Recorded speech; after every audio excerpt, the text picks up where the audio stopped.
Samtang ang atong pagpadayon mahigala sa update sa mga panghitabo dito sa Middle East, sa abroad mga kaigalan, si US President Donald Trump ni bahad og mas grabing lakang kung mapakya sa Iran pagkabuot og kasabutan tali sa Amerika. Straight to the point. Mo nito tagag pagtagad ron, no, tandog bakang garbo ni Trump, mga sukid di paminaw nga ingon si Trump, doon na mahigalay negotiation very good, ang ila mahigalang negotiation. Very good talks kuno mga higala nga nahimo sa ilang mga negotiators. In fact, ang iyang Vice President mga higala maoy involved ni ini mga sukid paminaw actively sa negotiation mga kaigsunan. Og ang ni sponsor mga kaigalaan ni ini mga higalang maong negotiation mao ang Egypt, ang Pakistan mahigalag, ang Turkey nga nasod nga mao sila mahigala maoy naningkamot sab nga dunay mahitabo nga negotiation between US og ingon man ang Iran. Ingon mahigalas Donald Trump nga okay, malambuon ang negosasyon. Pero ang Iran mahigala ni ingon nga wa may negosasyon. Ang US nang negotiate sa iyang kaugalingon. US is negotiating itself. Wa man kuno negosasyon na hitabo. At tagantanig pagtagad karon mahigala malagmit nga dunay grupo nga nakig-negotiate kan Trump. Malagmit ang uban mahigala na bahin ni dunay ubang grupo dai nga dili mo negotiate. Malagmit ana usa na sa mga hinungdan baka, no? Or wa gi negotiation. O wa negotiation delikadong malangan-langan paninggira. Kung naay negotiation maayo untag makasinabot na. Aron mga kaigalaan nga mahuman na ni. Pero wa negotiation ang bugtong paging mahuman da maggubat gyud mahigala nga kanang pinusdakay ni bumba mahigala nga labaw pa sa unang napusdak. Kay samtang mga higala nga medyo tandog siguro pang garbo mahigalang Trump. Kaya gitubag mas Trump dahil nga si Trump nagnegosyate na nagyang kaugalingon. So karon mahigala si US President Donald Trump ingon siya mayo og naay negotiation.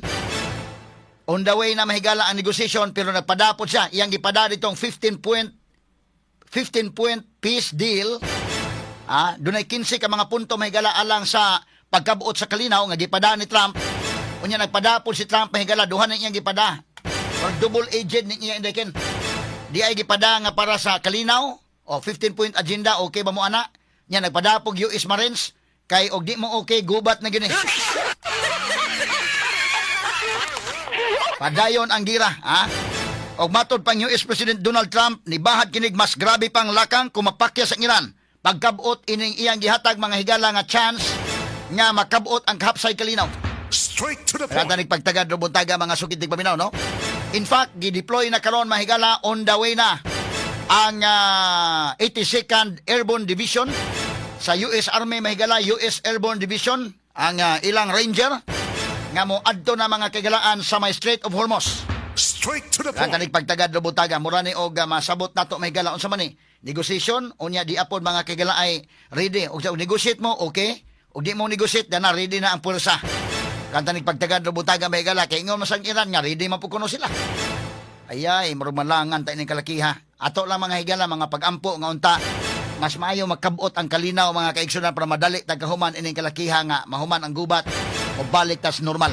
Straight. Karon ang nahitabo mga sukid tigpaminaw, tulo ka mga nasod ang nagbroker ni ining maong peace deal. Mao mga higala ang mga nasod sa Pakistan, ang Turkey, o ingon man ang Egypt. So tulo ka mga nasod may nagbroker nga aron nga kabuot ng kalinaw. So ang Pakistan maoy ni offer nga maoy kay intermediary ni ining maong kagubot. Ang US proposal gideliver ngadto sa Iran through Pakistan. So kining 15 point peace deal sa Amerika, akong i-discuss ning unsa man lang gusto sa Amerika may tabo. 15 ni kabuk ang gusto sa Amerika. Og moingon ang Iran asa iyang kuan na number 1, number 2, okay sa number 3. Sabot na. Pero ang Amerika murag non-negotiable siya sa number 1 ug number 2 day. Ang number 1 ug number 2 nga kinahanglan wa na mo'y nuclear. I-dismantle ang nuclear facilities. Number 2, wa na gyud nuclear. Di na mo maghimog nuclear weapons. Ang uban nga mga kuan diri i-open ang Strait of Hormuz dako gyapon na. Pero kung makuha ang first o second nga mga deal mo, agree ang Iran, okay na. Pero ang first pa lang gani, wa na mo nuclear, mga Iran di pwede. Medyo di ta magkasnabot na ng kalakiha. No? So karon ang negotiation mahigala ang ni sponsor karon, ang ni broker karon ang nasod sa Pakistan mo'y kay intermediary. Unya ang Turkey mahigala kay ang Pakistan mao mi offer mga kagalaan og mo'y mo host sa kinini ang ilang panagsabot-sabot nga face to face gyud kay sila si Vice President J.D. Vance sa Amerika og inguman si Secretary of State Marco Rubio, sila maoy active nga gipadaan ni Trump nga maoy mo negotiate. So ang Pakistan maoy maingon nga sila mo host, ang nasod sa Turkey involved in mediation o possible venue sa negotiation. Og unya ang Egypt nitabang sad mahigala nga mo'y naghatod-hatod og istorya alang sa kalinaw day, ha? Di man makasnabot nga dito sa istorya nga kuan sa ihatod sa Egypt. Ang Egypt ay mohatod dito mahigala sa Iran. Ingon mang US nga okay na kuno ug unsa ba kuno mo? Okay ba mo? Ingon pong Iran nga sila po mohatod pag istorya. Ang problema ini ron wa ba kay miscommunication ani kay mingon Trump okay na padung na ang negotiation. Ingon mang Iran wa may negotiation, ha? Ang US na nag-negotiate sa ikaw galingon. Kakuyaw ini mga istoryaha, mga higala, eh. So, ang unang pangutana na bagay negosasyon niya, kinsa may nagsultig tinuod, ani? Ang Amerika ba'y nagsultig tinuod niya na on the way na mahigala ang negosasyon? Or ang Iran nga miingon, why negosasyon? Ang US lang mo nag-negotiate sa ang kaugalingon. Kana may unang dakong pangutana. Ikaduha, kung doon naman gani negosasyon, kaya niingon man mahigala ang Pakistan, Turkey o Egypt nga, sila gyud mo ikuan day, willing gyud sila day. Sila gyud naning kamot. Kung tinuod nga naa, ang sunod pangutana unsa sa kasinsiro nga mosod diha sa negotiating table. Og asa ini nga 15-point agenda ang dawaton o dili dawaton. Mag-win-win solution ba? Win-win solution. Sus kadakong problema ining kalakiharon mga kaigsunan. Kay samtang nagsigig hisgot og negosasyon, matandog sa garbo ni Trump, kay miingon man mahigala ang ilang spokesperson dito mga higala sa kinini ang Iran. Matod pa niya, have your internal conflicts reached the point where you are negotiating with yourselves? Kini ko nung inyong internal nga conflict niya abot sa punto nga kamo rin nag-negotiate sa kaugalingon. Our first and last word has been the same from day one. Matod pa sa ilang spokesperson, wa mausab ang Iran. Ang ilang gibuhian nga pulong from day one hantod ron maura. Kuyaw sad ni, murag taas sa garbo mahigalang Iran, mahigala nga kini ilang mga pinulungan daw di sad mo negotiate. Or nabahin ba kaning Iran ron? Malagmit mahigala kay way klarong communication sa ila, wa goy internet ron sa ila. Malagmit dunay grupo nga gusto na mo negotiate day, dunay grupo nga dili. Katong matag-as gyud og garbo mahigala nga bahala nag mga matay ta. Kay kung tan-aw nimo in terms of infrastructure, in terms of damage, dako gyud damage ang Iran. Pero kinsay mo daog ining giraha og ang Iran mahigala bahalang mga damage o mga kinaunsa di gyud sila mo-surrender. Mulanat og dugay kini. Mulanat og dugay. Unya kini ni ang si Trump samtang nagpada sa 15-point peace deal, mao ni ang 15 ka mga punto nga alang sa kalinaw, nagpadapod mahigala sa US Marines, tuapod mga higala, gideploy na, on their way na mahigala, ang ila mahigalang mga trupa sa Amerika nga mas daghan pa. Doon ay reinforcement nga gibutang dito ron. Kaya mo nagiingon, og manegosate, maayo, og di manegosate, musamot o kadako ang gira. Kaya nangandam og dugang ang Amerika, ang ila mga higalang pagpada dito. Mura ba sa kanang, mana iyan po ginato ni, kay ang pag-describe mga kaigalaan sa mga military experts sa Amerika, mura ni may galag, the calm before the storm. Kinihitabo aron, mura kalma, pero dunay dakong bagyong mahitabo. Mura ni Yolanda mga higala nga, tanaw ni mo linaw man kayo. Unya, ang mga dahon, di gani mga kaigalaan mo, di gani mo lihok, pulting linawa. Paghiman-himan, pag bugrak pas bagyo, mahigala, pulting kusuga. Sumok kinikaroon nga, ang military expert sa Pentagon, o katong ila mahigala mga retired na nga mga generals dito nga, gikuha ag analysis, ingon sa delikado kini, kung dili madayon ang kinini ang magnegosyeta sa inyong gusto, kalinaw, mura ba kalinaw o di mo gusto kalinaw, di apod, ready po mi. Kay tuan naman mga kaigalaan, gipadanag, dugang, ang trupa mahigalas Amerika, ang US Marines, o nagpadana sa garon sa 2,000 ka mga US troops from 82nd Airborne Division, nga tuan na mahigala karon padong sa Strait of Hormuz. Straight to the point. Mura og kuan kini kanana ang delikado ning dagana mga kaigalan. Kini ko si Trump medyo mabutang sa tunga-tunga dai kay permiro manggod mga kaigsunan pag-ingon pa mga higala niya nga iyang agda ang NATO. Kamong NATO, mga member sa NATO, North Atlantic Treaty Organization, mutabang mo ini sa pagpalabang sa mga barko sa Strait of Hormuz. Kaya mo man ni global economy man, mo apektado ani. Inyo man ang mga barko, ang Amerika, wa man may magkuhag oil diha. Ang nagkuhag oil diha, kamo mga nasod nga nagkuhag oil, kamo mo escort sa inyong mga barko. Di man sabi escort. Kaya ang Iran mahigala, ilang pantirahon sad, ang mga barko muagi sa Strait of Hormuz. Maambos man ka, kay kanamagong iyang terrain ba, ang terrain lisod kayo. Ang US Navy, di po mapataka lang sa magkiat lang sa kadto, kay dunay mga naval mines nga gipamutang sa ilawom. Delikado kayo. So muna nga, way manood yung barko. Muna mahal kayo ning atong gasolina ron. Kay wa na may magkabo dito gasolina. Ang mga tanker, mga higala, ang mga barko nga makargahan, di naman musuod dito. Problema mang dako ni.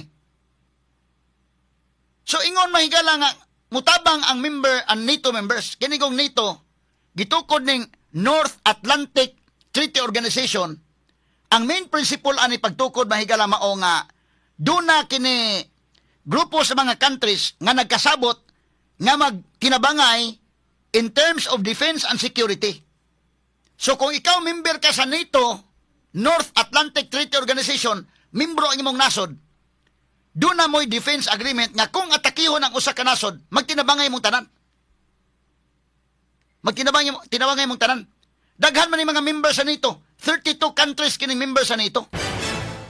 Pero kining NATO, careful sad sila kayo, mga higala, di po basta-basta musuod sila og conflict. Di po basta-basta. Nagkasnabot lang ni NATO, mga higala, katong gi-attack ang Amerika, tong 9/11 attack day, katong sa New York. Terroristic attack ni Osama Bin Laden. Ang NATO ato ni lihok kung sila ni paluyo sila, but US siya po niya po sabat, at least ang cooperation sa North Atlantic Treaty Organization. Ang principle ko ni NATO nga nganong gitukod na nga kitang mga members nito di ta basta-basta matandog og naay mga nasod nga mugira na to. Kay once dunay nasod nga mugira mahigala, usa ka nasod lang ang atakihon mutabang ang mga members nito. Daghan man ni kanang mga European countries, NATO members na sila. Kanang France, kanang UK, Italy, kanang Portugal, Spain, mga NATO members na. Og of course, ang Canada, Amerika, NATO members na. So diyan mo makita ang NATO, pwede po nila ka-careful kay kinibitaw mahigala ng Ukraine, ni-apply man nga magpamimbro sa NATO day. Ang NATO mahigala man sa mudawat sa Ukraine. Tanaw siguro sa Ukraine, delikado man kay ang Russia o ang Ukraine. Doon na may problema mga sukintig paminaw. Doon na may conflict. Nang kung ilang gidawat ang Ukraine, pag-attack mahigala sa Russia, dili lang ang Russia o Ukraine may mag-away. Ang NATO may muaway mga kaigalaan. Ang NATO sa murag daan po, ang NATO day murag careful sa sila. Di siguro nga talawan, pero careful sa sila. Kay mura ba grupo ba nga, kining atong grupo, mga friends, ano niya, mamili tagi sa atong dawaton lang.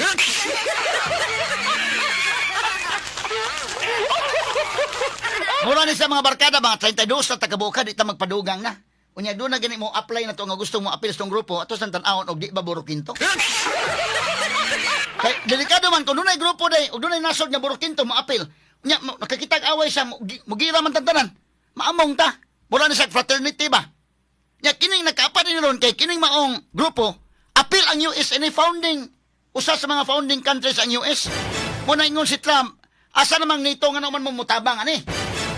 Ang NATO mahigala, muna akong ingon. Ang NATO careful kayo. Wa man gani saron mo pakabana sa US nga ilang kauban day. Samot ng Ukraine ingon nito di man na mo member ang Ukraine god man wa lang may mutabang.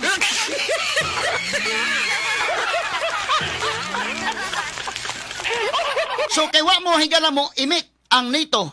Although dunay mga nasod na karon ingon sige mutabang lang may og escort sa kwan padong pagpa-open ang Strait of Hormuz, mao na to ni commit na day ang Great Britain, ni commit na mahigala ang Japan, ang UK ug ubang mga nasod, unom ra man kabok ni commit. Kitang Pilipinas kay di lang ta magpa-commit lang sa gitna na. Ano yun, ay na rin sa apil-apil, ha?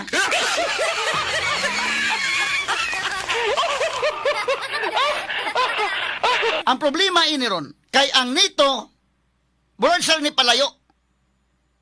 Dawa sila mahigala mo apil. Bisan pa man og ang missile sa Iran mo abot sa Europe. So, si Trump, mura sa Trump, ani ron dahil murag, kung mahimo, makuha na, mura pag na, kung si Trump, kawa man dahil mo, participate ni mo mga nasod, mas mayo, undangon, tan lang ni.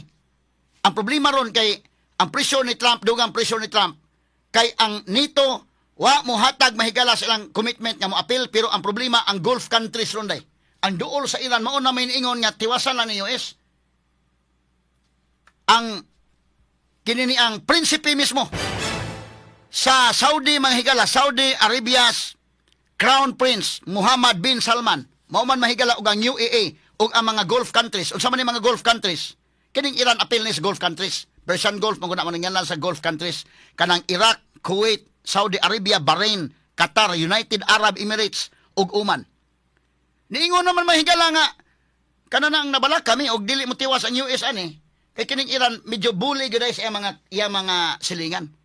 Kung muatras ang US, mahabilin kami nalay mo atraka, kami nalay mo makikatubang sa Iran aning kalaki. Mas delikado. Mo na niingon mahigala si Saudi Arabia Crown Prince Muhammad bin Salman. Nga iya mahigalang kung si Trump ngay padayon lang ng gira nimo. Anto mahumani nga kanang tibuay gyud pareho sa Iraq ba. Pag gira sa Iraq gira gyud. Pagka humagira nga wa na gyud na matay na Saddam og wa na tanan na paralyze di nalinaw na. Kay kung alang-alangon ni umuatras ang US, magsige man og kana na ang bully ning Iran na mo sa mga silingan. So ang Saudi ni palag ang Saudi hasta ang United Arab Emirates nga nagplano na sila mo apil sa gira mo laban sa Amerika day. Straight to the point. Mo ni Roy si Trump ani ron mo pressure po Trump day. Mingon nga padong tagkalinaw. Okay man. Okay mo kalinaw ta. Pero di mo kalinaw, tukbod po, di apoy mo tukbod mo nang hunahuna ni Trump ron. Sige na, doon nuhonghong niya nga, sige na, magsabot na lang kalinaw. Sa pikas po niya habig, moingon po niya, ay lang kalinaw, ditso nang, girahan na nagtiwas, kanang matiwas na para malinaw ini kuman. Kay mo may pamahayag sa Saudi, mga sukit di paminaw, ilang labaw sa Saudi, nga kini usa ka historic opportunity to remake the Middle East. Usa kini ka historical, usa ka makasaysayanon mga higala, nga oportunidad ang gihimo ni Trump. So kini day Saudi o kining United Arab Emirates o kini mga Gulf countries, gilom-hilom lang day pag-attack ni Trump dito muragwa lang sila. Neutral ang ilang mahigalang kuan, mura lang sa neutral, pero karon nga murag kaatrason si Trump nga di na, sige, okay, mag-negosasyon na ta. Ang Saudi niingon man nga among ipagamit ang among airbase. Willing mga higala ni offer ang Saudi nga ang King Fahad Airbase gamiton sa Amerika para mao ngadto sila mahigala manukad sa ilang paggira sa Iran. Straight to the point. Amo ni Roy kuan ni Trump nga ang NATO nako nga organisasyon di mo tabang pero kining Gulf countries nga ilang allies pod mao may niingon na day nga tiwasan na lang na Trump. So karon ato lang yung iampo ni Ron nga ma-okay ron ta kay ngano samtang ingon si Trump niya ng 15 point na mo nga agenda ha. Di ana mo 15 peace deal, 15 point peace deal. Na anami. Ang Iran mingon man wa may peace deal. Wa man may kahibaw ng imong kwan. Ikaw man ang negotiate sa mga kawalingon. Malagmit dunay grupo sa Iran nga gusto na og kalinaw. Nga maoy ni communicate dito sa Amerika. Kay ingon man si Trump dunam gani presence dayken nga gihatag ang Iran mura ba kana bang kuan ba? Hatag ba og kanang gesture ba nga okay mi sa kuan magsabot? Pero ang IRGC, ingon man sad ang Iran Revolutionary Guard nga wa mi ana. So malagmit, nagkasinabot pa kanila sa sulod or wala. Muna'y pangutana si Trump ba, nakikistorya ba sa proper person nga angay istoryahon? Muna'y dakong pangutana ron. Kay mo deny man ang Iran Revolutionary Guard nga wa sila ana. Or wa ni sa makasinabot dito or naunsa ka ni hitabua. Di malagmit mahigala nga Naiuban nga nabahin ba gusto na magsabot na ta, kalinaw na. Ang uban pod lahi pod mga kagalaan, bahalag mga matay. Kay maoro ba ning grupo may kanang ISIS bitaw nga inspired nga grupos mauti? O sa mo surrender gyud nga kanang surrender gyud gihurot man gyud sila dito sa mauti day dito sa Marawi. O ba ilang mga principles nya kining Iran magala Islamic State of Iran and Syria. Mao ni mo na bitaw nga ang ingon ng Saudi kuyaw ni kay kining Iran usa may gala ka bully diri sa iyang mga silingan. So, malagmit, duha ka grupo ni dito, malagmit, wa magkasnag tanay, kay, pwede posible. Or posible, may galan, kanang kan Trump, iya rin ginahuna-huna dahil nga naay peace na. Malagmit. So, kinsa may na makakani, kinsa may tinuod. Si Trump may ingon nga, on the way na ang negotiation, or ang Iran may niingon, why negotiation? Wa may kaybaw na Amerika ray nag-negotiate siyang kaugalingon. Or malagmit doon na laing grupo sa Iran nga gusto na makinegotiate.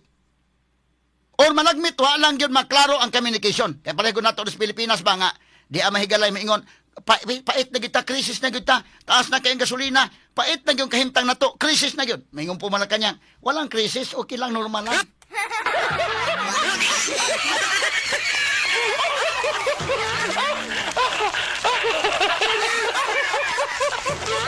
Di ba kana mo inahitabo? So karon may gala kining Saudi Arabia nga alay sa Amerika, kining Kuwait, ang United Arab Emirates nga alay sa Amerika nga mao'y mo presyo sa Amerika day malibog po Trump ana day. Either iyaning unsa man ni? Kay ingon man Saudi girahan lang na Trump, tiwasan na lang na. Kay usab plano sa mutabang sila ang Saudi o ang UAE.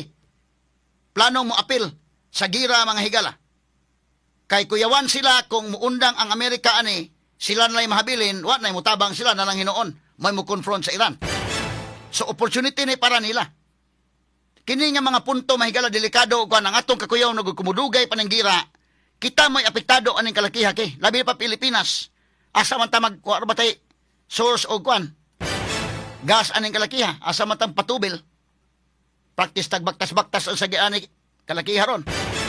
So mao ni ang problema na ang Saudi magod kining Saudi may kalag Iran duna ni sila daan pod nga conflict day. Although mag pareha man sa mga kuan baya. Ang relihiyon pareha baya, pero di isa magkasnabot sa lagi. Doon na may mga kinibitang Iran ug Iraq sa una magira man ni. Sa unang panahon magud ang bully katong Iraq. Kuyawan man sa mga silingan nga mga countries, mamantong Gulf War, ang primerong Gulf War, ang Iraq mahigala iyang gi-invade ang Kuwait. Dinilaban sa tong Amerika. Karon kining Iran man maoy, ang Iraq wala na, nalinaw na wa naman to si Saddam. Ang Iran naman po ni Artiron. Di unsao man ni. Ang Saudi, doon na sa daan nga conflict with Iran. Ang history may gala ining Saudi ug Iran, doon ay panahon may gala 1987 to 1990, wa ganiting gana Islam, wala kuan gyud ba? Why embassy gani? Wala embassy mahigala sila. Doon ay conflict nga anytime murag magubat ni sila mga sugid paminaw. Unya nabalik ni sila, pagbalik nabalik na pug away. From 2016 to 2023. Wa na po magtingog ang Saudi o ang Iran. Daghan mga higalang mga issues, geopolitics, lakip na mga higala ang negosyo sa lana. Kay kining Iran, negosyante man, uwil man ko na ilang negosyo niya. Kining Saudi day, uwil man san. Nagka-conflict sad sila may higala sa mga policy sa pagpabaligya, may higalang uwil.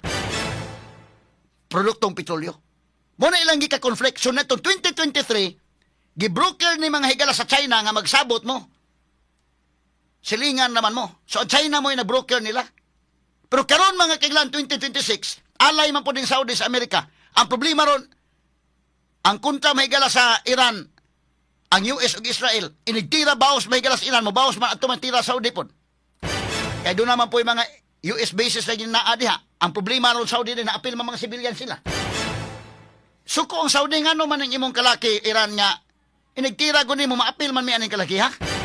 Daghan may naapiktaran dahil hinoon ng kalaki. Murabag nahagit na po na Saudi mga sukid di paminaw. So kini maoy tan-awonon kanus ang mahuman ang giingon ni Trump nga 5-day nga kini ni ang negosasyon mga sukid di paminaw. Hopefully kini mo'y mag-lead na sa kalinaw kay gusto tag malinaw na mabalik tas normal.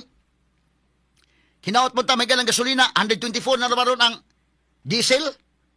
Kana bang malipay ta ba nga kumahuman niya mo balik bitaw rollback bitaw nga siya 50 na gyud balik taon. Kag ginhawa tag dako-dako. Kag dili ni mahigalap porbidang problemahan gyud nato ani. Kay ang US na ba duha lagi ang US. Double agent nila ilaron. Okay, di aha, padami kalinaw ha. O di mo padag kalinaw, di apod among kwan, trupa. Kay mas midaghan pa ang trupa ron sa Amerika, nga tuan na ron sa Middle East, tuan na dapit sa Iran, mga kagalaan sa Strait of Hormuz, ang Marines tuan na, o bagong gideploy may galang 82nd Airborne Division sa US tuan na. On their way na. Sumura ni may galag, negosyate na, kalinaw inyong gusto, di mo kalinaw, ready po me. Ready mi og kalinaw, ready mi og kagubot. Mo ni ang message no ni Trump. Nya kana karon usar may mo kay ready mo kalinaw, ready mo kagubot. Kami Pilipinas, wa man gud mi ready anang tanan.